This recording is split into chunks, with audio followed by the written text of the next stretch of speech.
É isso, cara, é isso.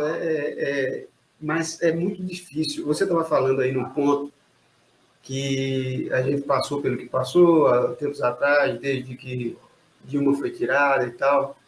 O que assusta é ver que ainda tem uma quantidade de gente que pensa ainda daquela forma, né? Sim. Pensa ainda. É muito assustador isso, realmente, porque você tem mais ou menos 30%, 33% da população que acha que é isso mesmo, que as barbaridades que o cara falou e tal são as coisas que tem que acontecer mesmo. E Isso que. é um fruto plantado, mano. É um fruto plantado. A sabotagem da educação faz as pessoas ficarem vulneráveis. Não há senso crítico. As pessoas têm o sentimento de que a sociedade é injusta, mas não têm condição de localizar aonde está Sim, a origem da injustiça. Então, elas têm uma revolta sem direção. É fácil para os profissionais da psicologia do inconsciente atiçar essas pessoas contra qualquer coisa que eles queiram. Basta gritar: a sociedade é injusta, corrupção, corrupção, todos os políticos são safados.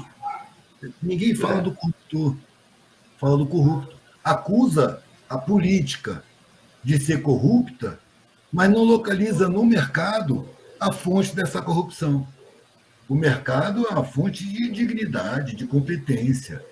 A corrupção está só nos políticos.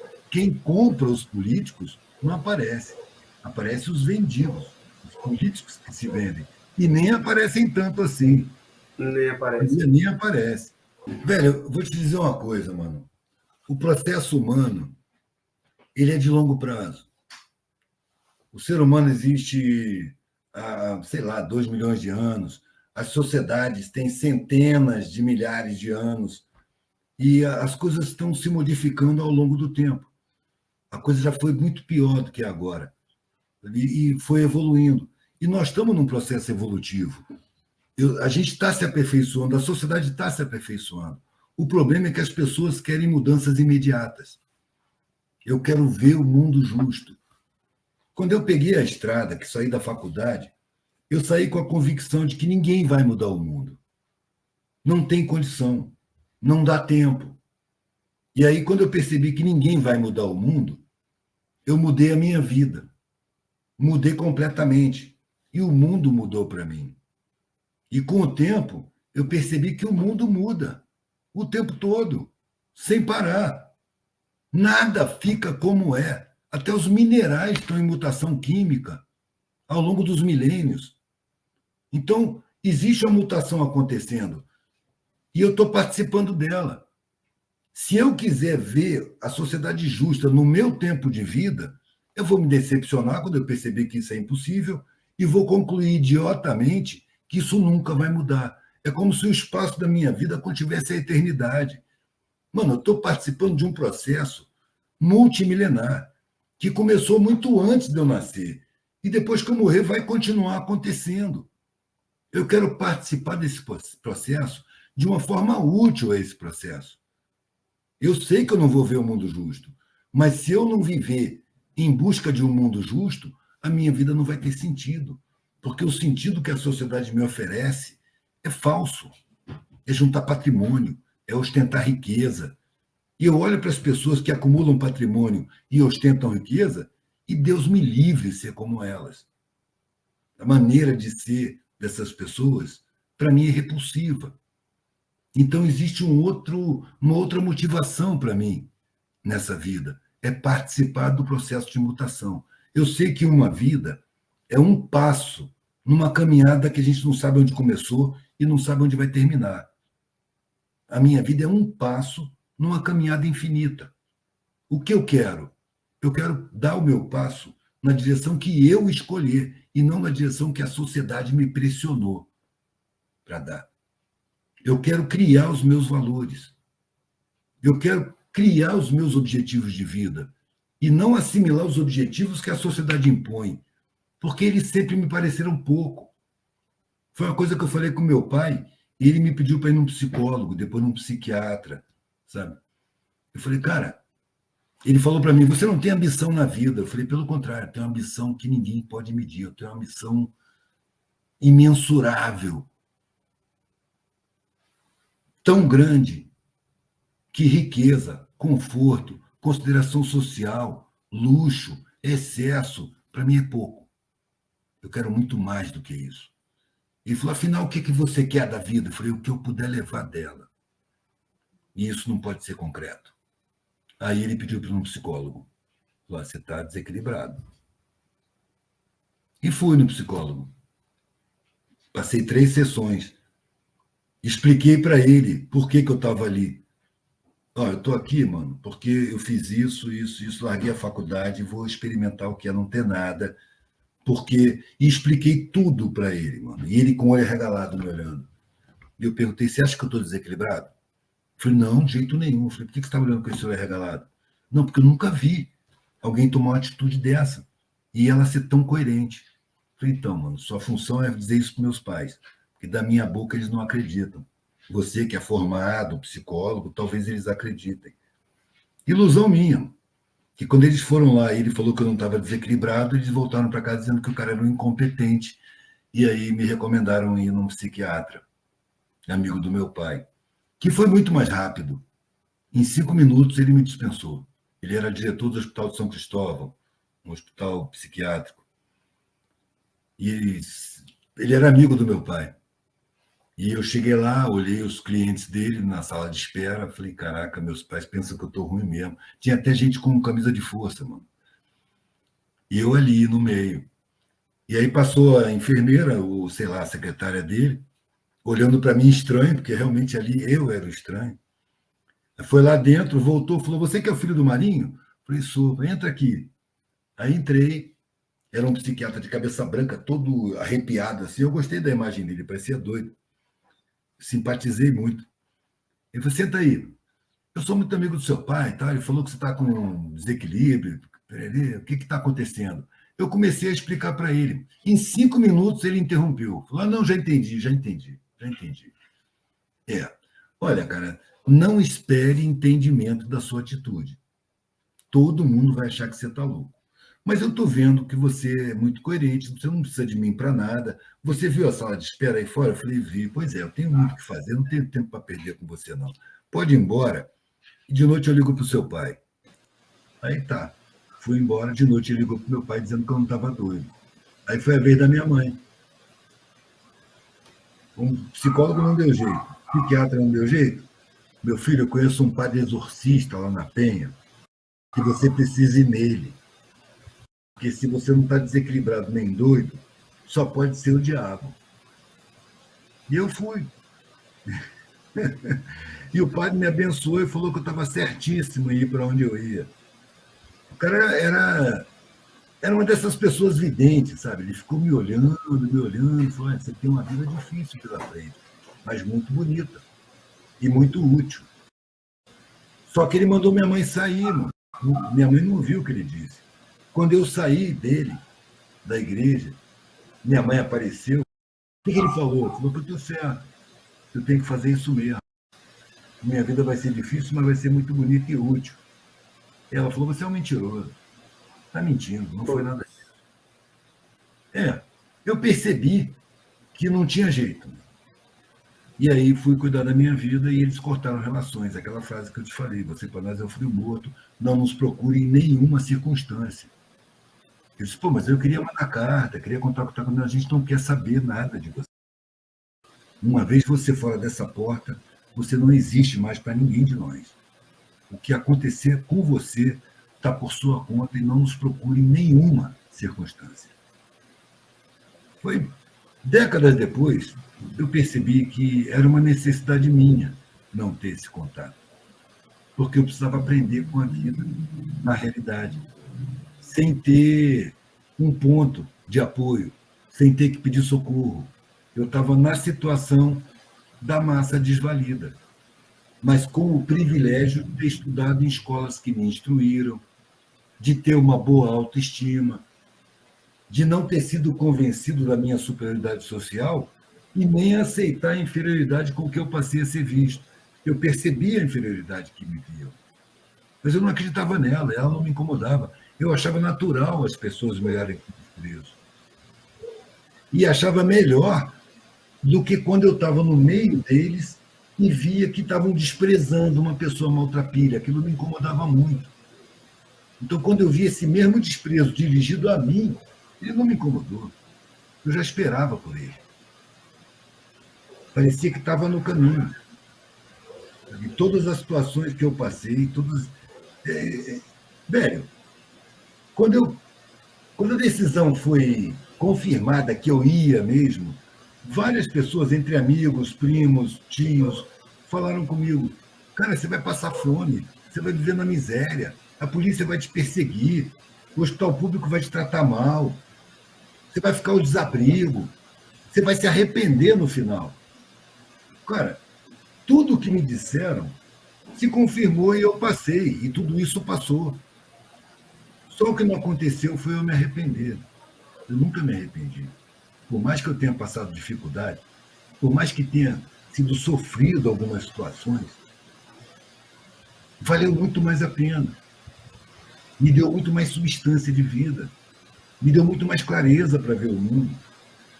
E para colocar no meu trabalho, porque quando eu fiz 21 anos, já estava com necessidade de colocar no meu trabalho o que eu estava vendo da sociedade. Pensar, só porra grande que falcatrua. Eu preciso colocar no meu trabalho. E aí comecei a fazer frases, pensamentos, caíram frases na minha mão que era o que eu pensava, eu comecei a produzir no artesanato.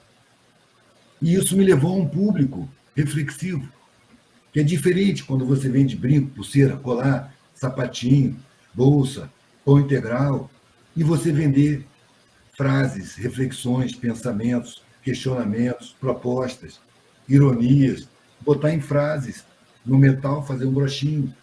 O público que gosta desse tipo de trabalho é um público reflexivo.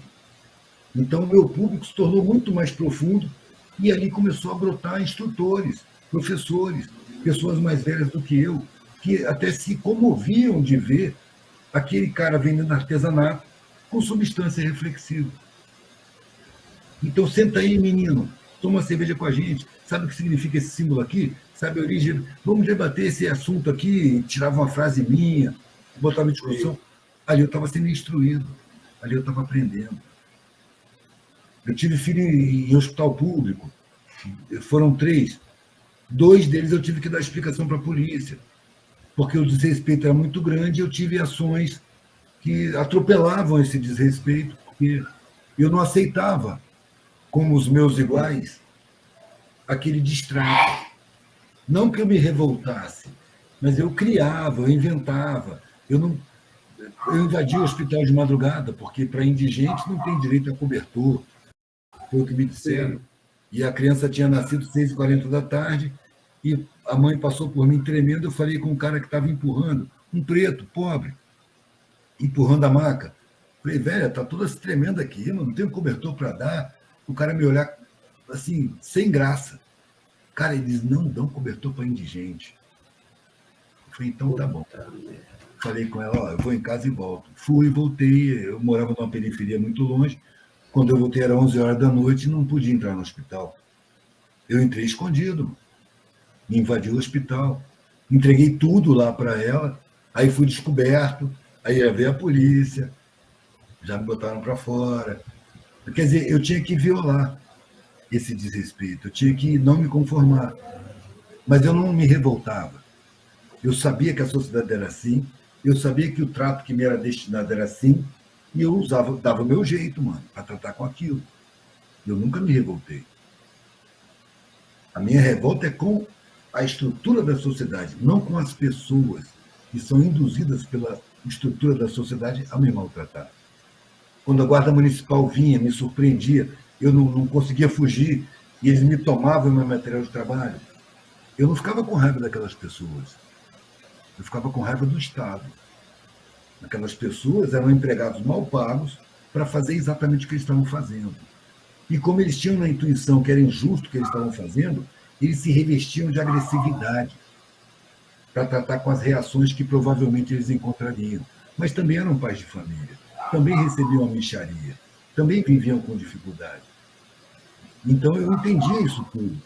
E a minha revolta não era com as pessoas, com a polícia, quando me maltratava, quando me suspeitava, quando me espancava. Não tinha raiva das pessoas. Eles representavam o Estado. E era para o Estado que eu jogava a responsabilidade daquilo tudo. Porque se faziam aquelas barbaridades comigo, fariam muito pior se eu fosse preto, como eu via fazerem. Entendeu? Então eu via uma estrutura formada por um punhado de podre de rico, que no Brasil não chega a 20 mil pessoas, num universo de 200 e tantos milhões, não chega a 20 mil pessoas, mano. Eu vi uma entrevista do Hélio Luz, ele citou essa estatística do IBGE. Eu não consultei a estatística. 20 mil pessoas podres de ricas dominam a política nacional e são cúmplices de elites maiores ainda, que são mundiais, que são as oligarquias que estão sediadas nos Estados Unidos e na Grã-Bretanha. Todos os países têm suas oligarquias, todos os países têm seu punhado de poder de rico, mas os maiores poderes de rico do mundo, hoje, estão nessas oligarquias, estão em decadência, e isso explica as guerras que nós estamos vendo acontecendo aí. Nós estamos vendo acontecer guerra para tudo que é lado, na tentativa de manutenção dos poderes coloniais, que não tem retorno. Mas como é um povo muito arrogante, a arrogância bloqueia a inteligência. A arrogância cega. Eles não veem o que está acontecendo, não se conformam e infiltram os seus agentes em todos os países que ousam levantar a cabeça e reclamar soberania. Eles entram nos países quando um governo se contrapõe aos interesses dele, que é de saque, exploração, escravismo e tudo mais. Quando o governo se opõe a isso, mesmo parcialmente, eles mandam agentes procurarem as piores pessoas do país, estimulam essas pessoas, enriquecem essas pessoas, a mídia exalta essas pessoas e elas são apresentadas como salvadores da pátria, enquanto a mídia faz o trabalho de criminalizar aqueles que estão se opondo ao saque continuado, à sujeição do país aos interesses desses poderosos mundiais. E assim eles fazem em todos os países. Eles buscam os piores da sociedade, incensam, elogiam na mídia, apresentam como salvadores da pátria, enquanto fazem um trabalho de criminalizar todos aqueles que estão servindo minimamente aos de baixo. Toda vez que um governo no Brasil favoreceu os de baixo, ainda que superficialmente, o governo caiu. A monarquia foi derrubada um ano depois da alforria. A alforria foi uma falcatrua, mano. Não houve resgate, não houve indenização, não houve nada. Só que proibiu-se as elites de continuar explorando o trabalho escravo, oficialmente. E aí as elites derrubaram a monarquia. Porque libertou os escravos, libertou entre aspas, né? E jogou num outro tipo de situação espúria da sociedade. Getúlio Vargas foi execrado pelas elites locais com base nas estrangeiras, por quê? Porque criou as leis trabalhistas, porque criou a obrigatoriedade de todas as crianças irem para a escola, enquanto que a ignorância é o elemento de dominação. Ele violou os interesses dos dominadores de João Goulart, a lei de remessa de lucro das empresas estrangeiras, que mandavam 100% do lucro lá para fora. Ele fez a lei que limitava essa remessa de lucros. Isso é uma heresia, mano. Sim. Começaram a criminalizar. Na época era o Assis Chateaubriand, de Getúlio Vargas até João Goulart, que era o Roberto Marinho da época. Sim, sim. Os diários associados eram a Globo da época. Quando Assis Chateaubriand caiu, morreu, foi substituído pelo Roberto Marinho, que era uma TVzinha, TV Globo, Jornal Globo, era uma empresa de comunicação menor que a Tupi, menor que a Excelsior. Sim. E apoiou inteiramente o golpe de 64, quando derrubaram um presidente que estava investindo em extinguir o analfabetismo em território nacional, com o Plano Nacional de Alfabetização, que tinha na cabeça o Paulo Freire, e seu método crítico de educação. Outra heresia para os dominantes. Quando fizeram o piloto do Paulo Freire, aí em Angico, no Rio Grande do Norte, Sim. que era o município com o menor índice de desenvolvimento humano e o maior número de analfabetos. Quando fizeram lá aquele programa que em 40 horas fazia um analfabeto ler em voz alta, mano. Os fazendeiros da região chamavam aquilo de praga comunista, sendo que ninguém falava em Karl Marx naquela área. Praga comunista por quê? Porque quebrava a condição deles explorarem infinitamente o trabalho a troco de tecido, de remédio, de comida, de não pagar. Eu conheci um casal de franceses que, aposentado, comprou uma fazenda no Maranhão. Eu ouvi essa história lá no Maranhão. Eu conheci, não pessoalmente, eu conheci a existência deles. Eles compraram uma fazenda e, para contratar os empregados, eles estudaram a legislação. E aí chamaram os empregados, assinaram carteira e pagavam salário. Os outros fazendeiros fizeram a reunião, convidaram eles. E falaram, vocês não podem fazer isso. Aqui ninguém paga salário. Aqui a gente paga com chita, que é um tecido, né? A gente paga com remédio. A gente dá um pedacinho de terreno para eles fazerem uma horta. Você não pode pagar. E os franceses, não, mas está na legislação, a gente estudou, a lei manda e tal, a gente vai continuar fazendo. E aí eles começaram a sabotar a fazenda. Eles só tratavam com a agricultura. Aí os caras cortavam a cerca e botavam o gado para comer o que eles estavam plantando. Eles tinham poços pela fazenda. Os poços amanheciam entulhados. Os caras iam lá e entulhavam os poços para eles não terem acesso à água. Eles começaram a ser francamente hostilizados e sabotados. Venderam a fazenda e foram embora. Porque eles queriam tratar com o mínimo de respeito os empregados deles. Então, o esquema social é montado na mentalidade dos escravocratas. Uma grande parte desses descendentes, desses banqueiros aí, é descendente dos escravistas dos séculos passados. E mantém a mesma mentalidade. Então, não dá para esperar que esses caras se sensibilizem. É preciso esclarecer os de baixo. Porque o trabalho mais fundamental da sociedade é o trabalho braçal. Sem ele, nada funciona. Não tem pós-graduado que consiga trabalhar. O trabalho mais fundamental é o dos de baixo. É o dos explorados a preço vil. Então é preciso impedir que esses caras tomem consciência, que a massa tome consciência da sua importância e necessidade dentro da estrutura social. Eles têm que se sentir inferiores, eles têm que se sentir agradecidos por serem explorados. Aquela mentalidade que o empresário dá emprego. Mas ele não dá emprego, ele precisa de funcionário. Ele precisa explorar o trabalho das pessoas desqualificadas. Ele não está fazendo favor nenhum, ele necessita. Você já imaginou um empresário chegar numa periferia vasta, aí ele constrói uma fábrica e vai lá na periferia assim, eu vim aqui dar emprego para vocês. Imagina se ele escuta a resposta, aqui ninguém quer seus empregos não, pode ficar com eles todos para você. O que esse cara vai fazer? Pelo amor de Deus, eu preciso de funcionário, o que vocês querem? Ele vai aceitar as condições. Uma condição melhor de trabalho, uma condição social. Ele necessita. Então, antes disso, ele trabalha para impedir esse povo de tomar consciência da sua importância. E aí faz o que o Paulo Freire falou, faz o oprimido admirar o opressor, porque ele não imagina a possibilidade de uma sociedade sem opressão. É preciso a gente ter isso em mente. Nós precisamos construir uma sociedade sem opressão. E quem é que pode construir? Quem é que tem essa capacidade? Os mesmos que constroem essa sociedade opressora. É uma questão de levar a eles capacidade de tomar consciência, levar a eles o conhecimento que é roubado deles, porque é direito deles. O conhecimento é direito de todas as pessoas. Está na Constituição. E a Constituição não é cumprida pelo Estado, para manter a ignorância. É essa humildade que precisa ser espalhada nesses revolucionários aí, de partido, de academia. Eles acabam se sentindo pressionados a compor com os algozes. E dá no que dá, velho.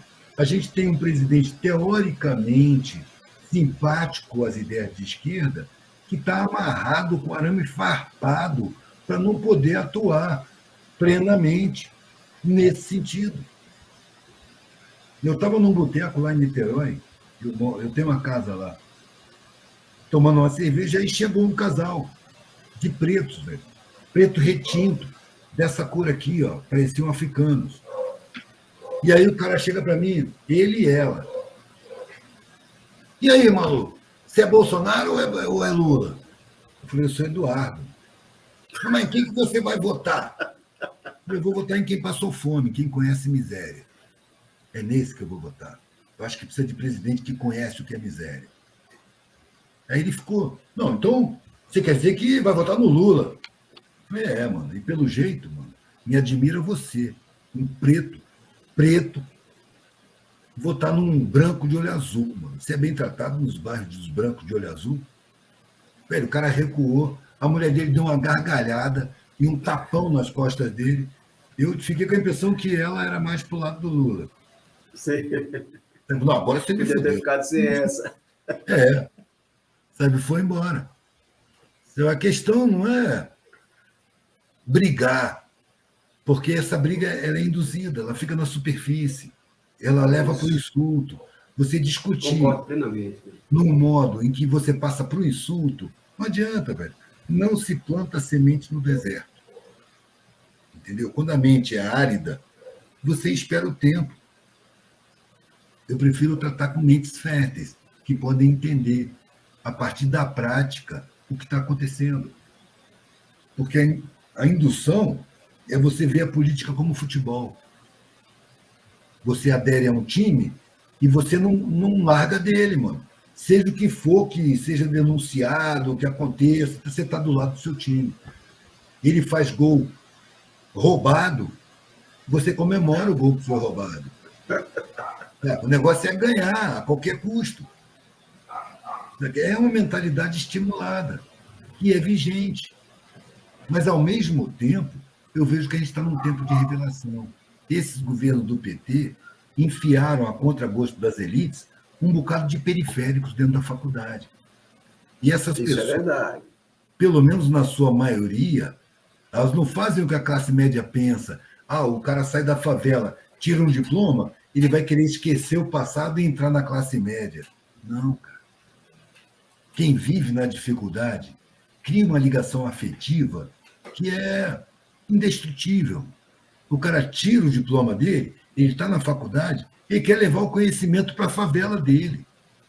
Frequentemente, ele está na faculdade ainda e ele convoca os colegas de classe média para dar cursinho pré-vestibular na favela. Eu nunca vi tanto cursinho pré-vestibular dentro de favela como está tendo agora. É um sinal dos tempos. Meses atrás eu entrei em Acari e cheguei no centro cultural que eu ajudei a decorar e tal. É um complexo Sim. de favelas que tem na zona oeste do Rio.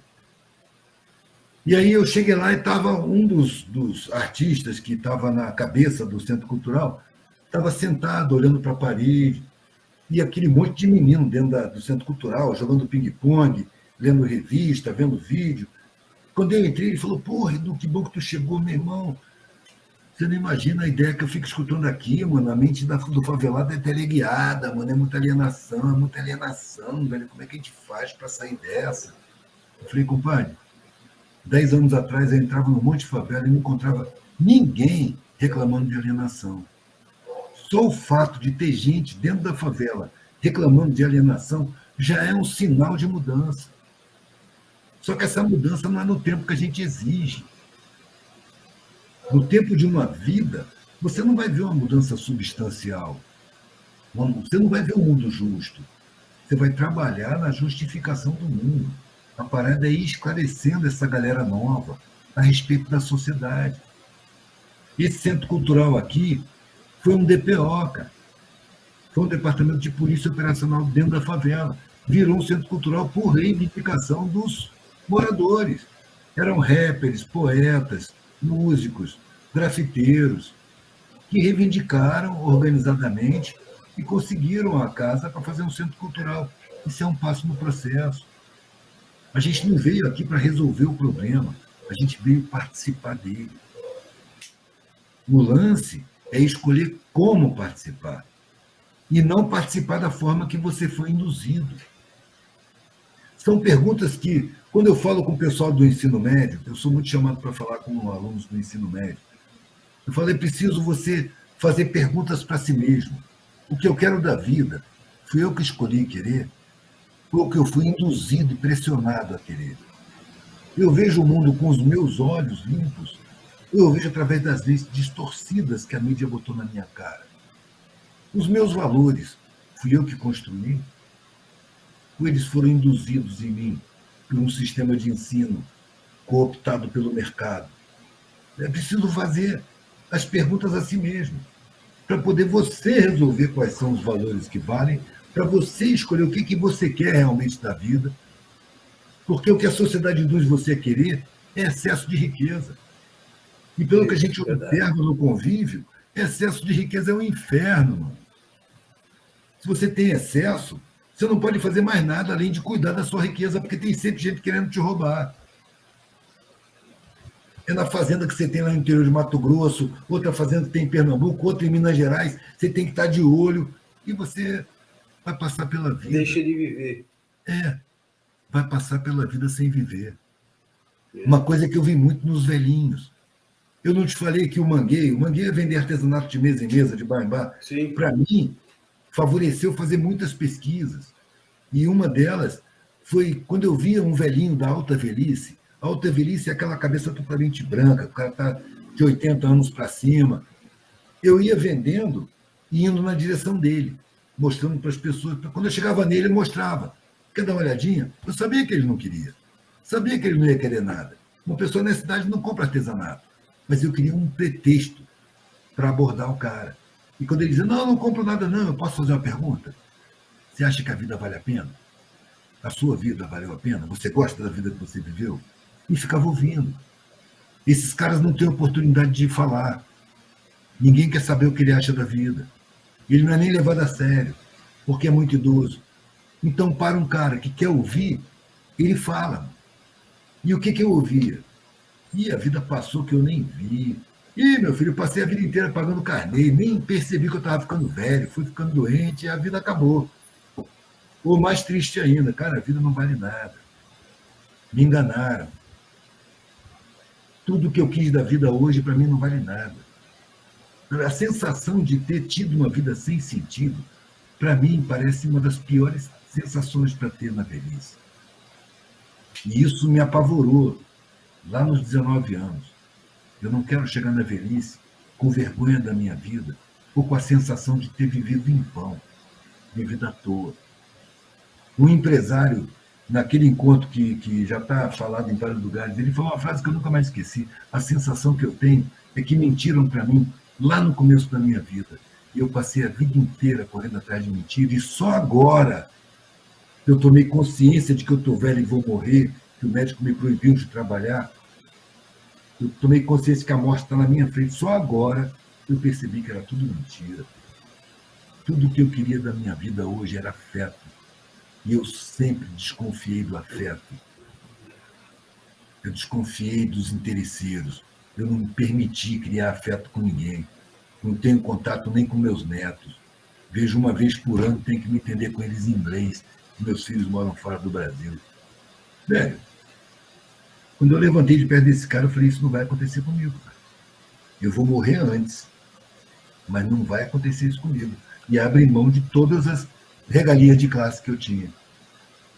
Então eu vou atrás de um sentido, velho. Deve ter um sentido em algum lugar para essa vida. Ou eu vou encontrar, ou eu vou morrer procurando. Porque o sentido que me foi dado para a vida não me satisfaz. É o quê? É usufruir de luxo, de riqueza, usufruir de pobre, roubado no seu direito. Eu tenho até vergonha de querer isso.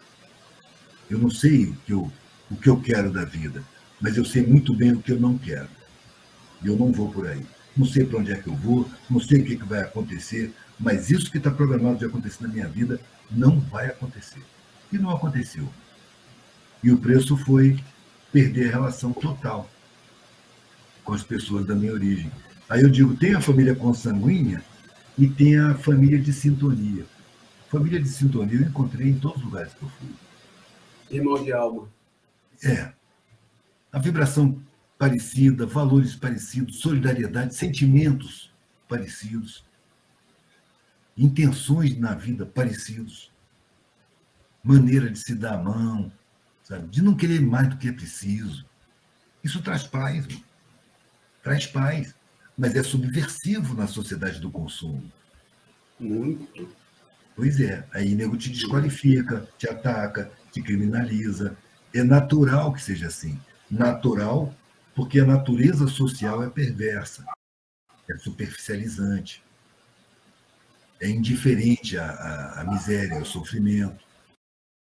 É a ideologia da competição.